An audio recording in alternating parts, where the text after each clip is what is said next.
L'objet du mois proposé par le Musée du Jouet est un article absolument exceptionnel, un train JEP appelé la Flèche d'Or. Qui est JEP? JEP est une société de jouets qui s'est créée en 1902 à Paris et qui s'est installée dès 1908 à Montreuil, dans la région parisienne. Elle fabrique des jouets en tôle sérigraphiée, et arrive la guerre 14-18, pendant laquelle elle fabriquera des casques. La guerre terminée, la production de jouets reprend, et alors c'est là que l'entreprise connaît un véritable essor. Les jouets fabriqués avant-guerre, 14-18, et après cette guerre, représentent généralement fidèlement les innovations technologiques. Et en 1928, la société JEP crée cette magnifique rame, la Flèche d'Or. Qu'est-ce que la Flèche d'Or, allez-vous me dire? Tout simplement, c'est un train créé par la Compagnie internationale des wagons-lits en 1926, chargé de relier le plus rapidement possible Paris à Londres. Cette Flèche d'Or part donc de Paris et dépose à Calais, au pied du bateau, les passagers désireux d'aller à Londres.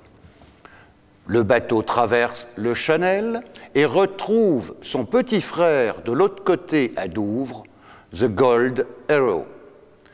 Et ce train amène donc tous ses visiteurs vers Londres, dans un sens bien évidemment comme dans l'autre.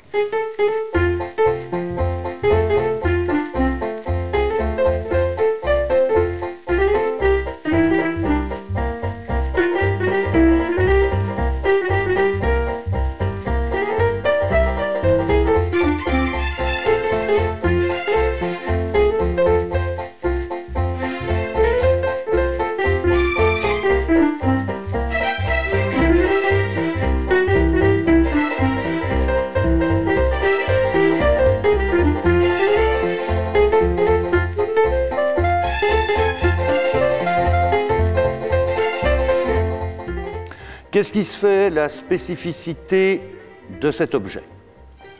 D'abord, regardez ses couleurs, marron et crème, rehaussées de filets d'or. C'est une pièce remarquable en tôle sérigraphie. De plus, la locomotive qui tire cette rame s'appelle la Pacifique, et c'est, je dirais, le plus bel objet qu'est fabriqué JEP, et c'est la plus belle reprographie d'une locomotive faite en France par une entreprise de fabrication de jouets. Cette Pacifique, d'ailleurs, tournera sur tous les réseaux ferroviaires, entre autres le Paris-Calais et le Douvres-Londres, jusqu'en 1968. C'est dire que cette innovation technologique dans la fabrication de matériel ferroviaire était importante, était exceptionnelle, et c'est pour ça que la société JEP l'a reproduit pour le plus grand bonheur des enfants, mais aussi des adultes, car aujourd'hui, ces rames d'exception que l'on peut retrouver dans un état aussi exceptionnel que celui-ci sont rares et font le bonheur des collectionneurs.